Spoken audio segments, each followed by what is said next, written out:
Welcome to this lesson titled Mexican Genealogy, the Basics.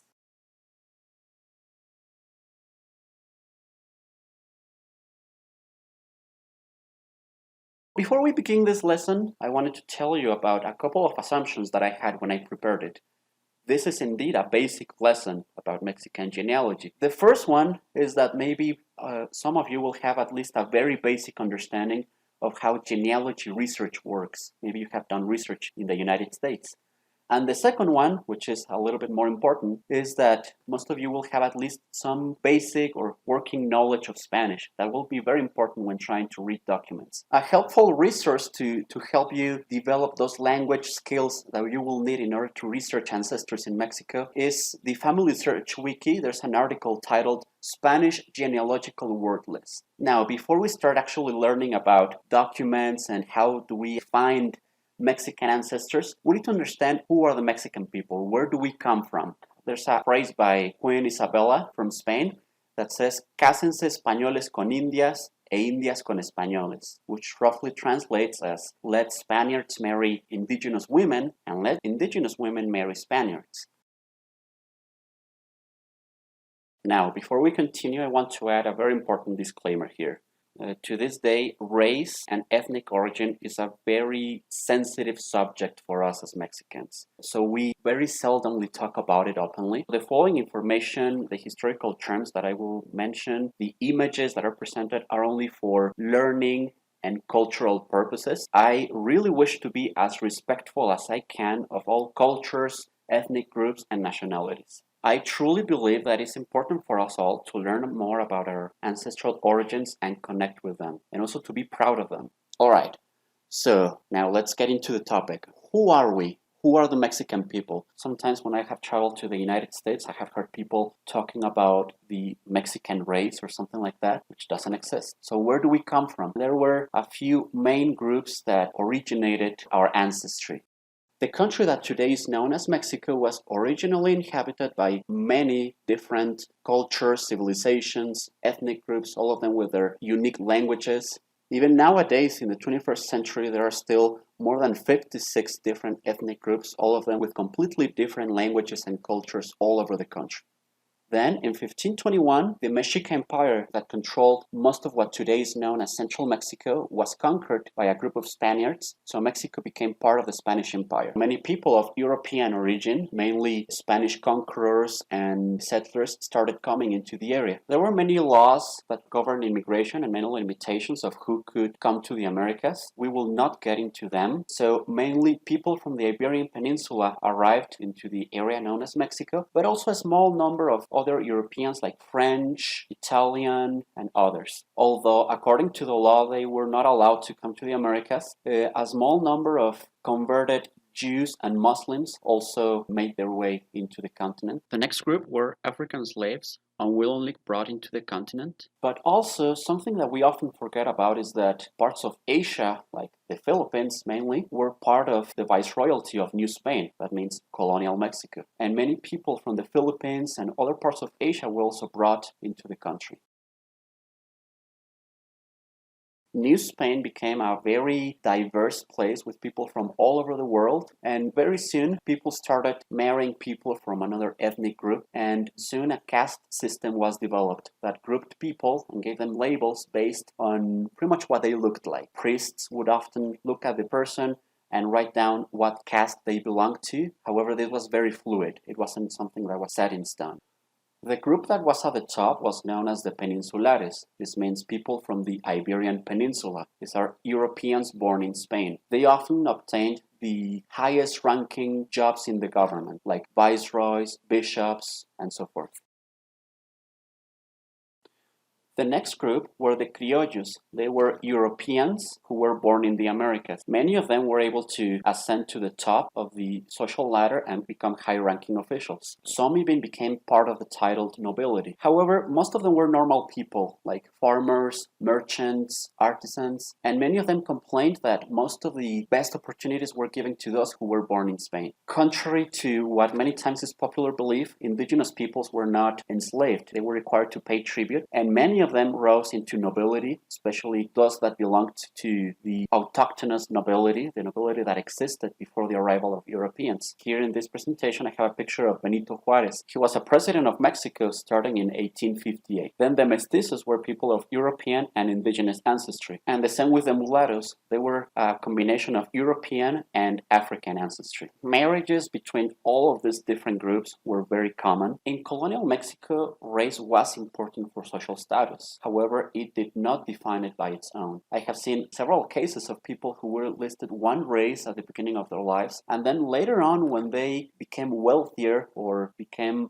more important in the social ladder, they were listed a different race. So this wasn't something set in stone. It was very fluid and even changing. Starting in the 19th century, immigration was opened. People from European countries that now were not necessarily Spain, like France, Italy, England, started coming into the country. There were even programs sponsored by the government to bring communities from Europe and settle different parts of Mexico. They considered that Europeans were easier to assimilate into society than other ethnic groups. At the end of the 19th century, and especially during the first half of the 20th century, people from the former Ottoman Empire started coming into the country, especially Jewish people and Maronite Catholics who spoke Arabic. And also there was immigration from the Far East, from China, Japan, and other countries. Many of them were actually trying to get into the United States, but due to immigration restrictions, they stayed south of the border. There is a popular phrase that describes who Mexicans are, and it says, "Los mexicanos nacemos donde se nos da la gana," which means that we Mexicans are born wherever we feel like being born. Now, this is my representation of what I feel is the perception of race in the United States and the perception of race in Mexico and other Latin American countries. In the United States, usually different ethnic groups have stayed as separate groups. In Mexico, it is more of a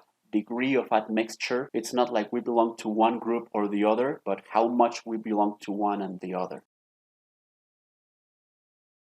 Now let's talk about the main documents or the main records that we use to research Mexican ancestry. They are divided into two groups, the civil registration records and the Catholic Church records. Civil registration has its origins at around 1857, when the church and the state were separated. Before that, the Catholic Church was the only church, the only religion that was allowed in the country. In 1859, the civil registration is created as a way for the government to record births, marriages, and deaths. These records are available for us as researchers from the beginning, around 1860. It depends on the state and the municipality. Some of them started before, some of them took a little bit longer. And then from there to 1930, because of course records exist after 1930. However, they are usually a little bit harder to get because they refer to living people because of privacy concerns. Now, where can we find these civil registration records? They are available online at ancestry.com or ancestry.mx and FamilySearch.org. Usually,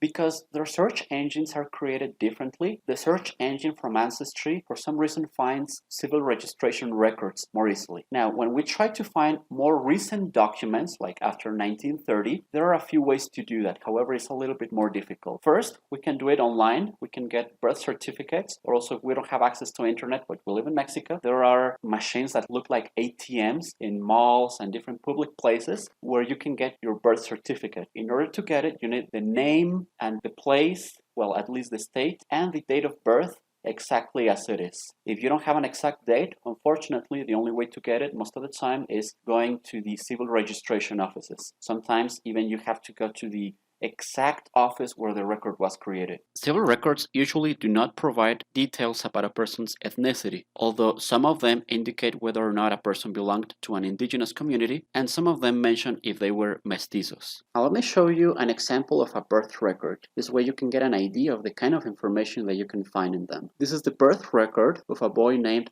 Roberto, who was born in 1923 in Nuevo Laredo, Tamaulipas. And it says that to this office came Mr. W.M. Salazar, of 47 years of age, married in civil and religious marriage, physician, native of Mexico, Distrito Federal, resident of this place with residence on Arteaga Street, house number 145, and presented for this effect a live boy of Mexican citizenship, born as his third son, who was born on the 10th day of this month, in the said address, and was given for his name Macario Roberto Salazar, who is the legitimate son of the person appearing and his wife, Mrs. Rita Rita Torres, of 24 years of age, married, native of Valles, state of San Luis Potosí, resident of this same place. Paternal grandparents are Micaela Salazar, and maternal Mr. Bruno Torres and Magdalena Gutierrez. As you can see, there's a great wealth of information found here. There is the occupation of the father, his age, what state he was born, and so forth. Now, this is an example of a marriage record. Came with the objective of celebrating their marriage presentation, Mr. Saturnino Legorreta and the young woman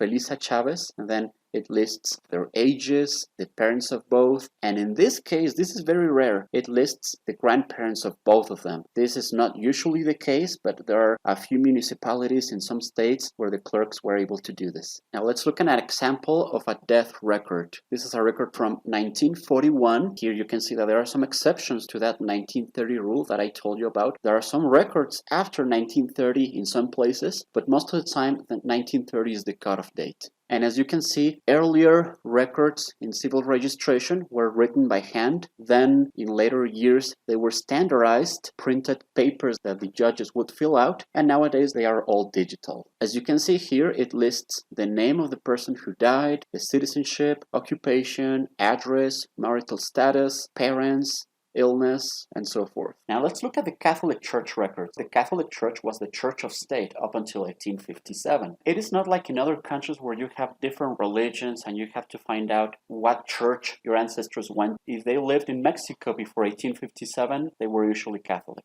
Some of the things that the Catholic Church did that we as genealogists are very grateful for is that they made detailed records of the sacraments administered to the people. They made records of baptisms, confirmations, marriages, ordination of priests, burials, and so forth. Also, records created before 1821 usually tell us a description of the person's ethnicity. Where can we find them? Well, they are available at Ancestry and also at FamilySearch. However, in the case of church records, I have found that Ancestry has a little bit more of them indexed, and those that are not indexed, in those cases when you have to search page by page, it's easier to find them in FamilySearch. To find them, you usually need to go to the catalog, search for the name of the town that you're researching, and then browse the images from there. Now, let's look at some examples of church records. This is an example of a baptism record.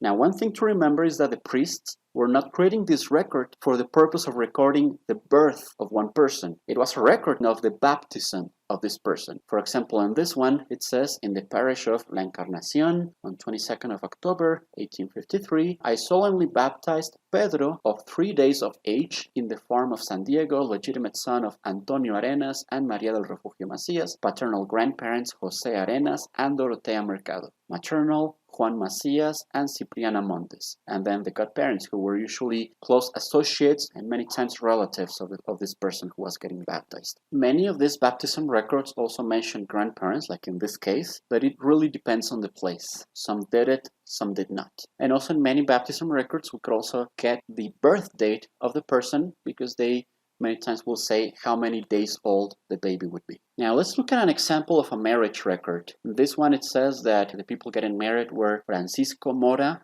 and María de la Luz Sánchez, single, residents of San Francisco, and then the names of their godparents. If you pay attention here, you will see that the parents of the people who are getting married are not being mentioned. That's also a possibility. Some priests recorded the names of parents and some others didn't. This shows that it is important to know not only where to find the records, but also how records were created. When people got married, before the actual marriage ceremony, they would come onto the priest, and the priest would do a marriage investigation or a marriage information. A record was created of this investigation in which the priest would interview the people getting married and witnesses. We need to remember that when these records were created, people were not carrying an ID, or people could not be looked online to see if they were really who they said they were. Priests had to call witnesses to make sure that people were able to get married. There were some reasons why people couldn't get married. For instance, if they had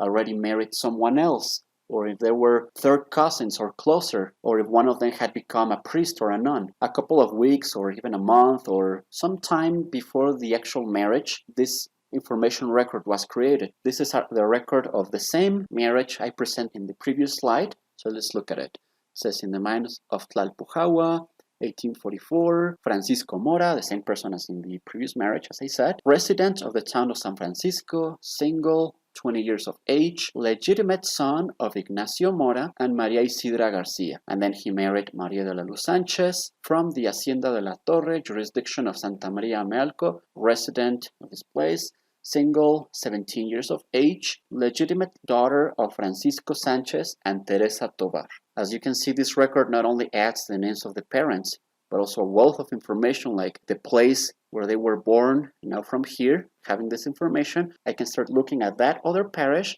and find more information about the family of Maria de la Luz Sanchez. That's why it is very important that even if we find a marriage record, and even if it mentions parents, we still try to look for these marriage information records. If we go to the catalog of the parish that we're researching, we will usually find the list of microphones and we will find the marriage information records. Most of the time they are not indexed, so we will have to look page by page using the marriage date as a starting point. Now let's look at an example of a burial record. In this parish of Santa Clara de Lerma, on 20 days of the month of June, ecclesiastical burial was given to the corpse of Don Ricardo Uribe, adult, married with Doña Petra Jardón, Spanish, from here, who received the holy sacraments of penas and extreme unction and made a testament. In most of the cases, church burial records are not indexed, so you will have to look for them page by page. Also, they usually don't mention the names of parents, unless the person who died was a young child. They usually mention the name of the spouse and interesting details like sometimes the occupation of the person, the cause of death, and if the person made a testament or not. Now let's briefly talk about the 1930 census. It is very similar to federal censuses in the United States, as it lists details about families like their names, where they lived, occupation, ages, where they were born, and so forth. However, in the case of Mexico, only the census from 1930 is available online. The other censuses at this point are not available for researches. The other censuses at this point are not available for research. One problem from the 1930 census is that it lacks all of Mexico City and a few other towns. It is a very helpful source to find your ancestors. You can find it in FamilySearch and Ancestry. And finally, I will briefly touch on other kinds of records. However, I will only mention them. You don't have to worry about them. They are a little bit more advanced, but it's good to know at least that they exist. There are marriage dispensations. There are church records created as a special permission from the bishop for people who wanted to get married, but they couldn't. Like they were third cousins or they had another impediment. So they went to the bishop to ask for a special permission. There are also padrones, which are church censuses. There are Inquisition records, passenger lists of people who were traveling by ship from Spain to New Spain, and also records of merits and services. They are more common in the early years of New Spain. Now, I want to share with you a quick guide to find your ancestors in Mexico. Stage 1. Compile the information that you already know, and also compile the information that you can get from family members. Try at least to get information about you, your parents, and grandparents. Here, the objective will be to reach 1930. Remember, it is more difficult to find documents after that date. Obtain your own birth certificate and also obtain documents about your family members. There could be information in those documents that you haven't noticed. Add this information to your family tree, maybe FamilySearch, Ancestry, or MyHeritage. Stage 2. If you haven't reached 1930 yet, try to find more documentation with your family or directly at the Civil Registration Office. Search the 1930 census. Identify the town where your ancestors lived. Start searching civil registration records to find new information from 1930 all the way back to 1860. Hints provided by Ancestry and FamilySearch are useful for this. Remember, always start with the most recent, which is what we usually know the most, and go backwards in time from there, and complement with church records, which at this point might be a little bit more difficult to get or might not be indexed. Once you have reached 1860 in your research, start finding new information in church records. Remember, before this date, there will not be civil records. It will be important to identify the parish church that your ancestors belong to. Check the FamilySearch catalog to see if the records there are indexed. If they are not, then you will have to search page by page. This has been Mexican Genealogy, the basics. I thank you very much for watching this, and I hope you're successful in finding your Mexican ancestors and enjoy the wealth of records and information that Mexican records have to offer.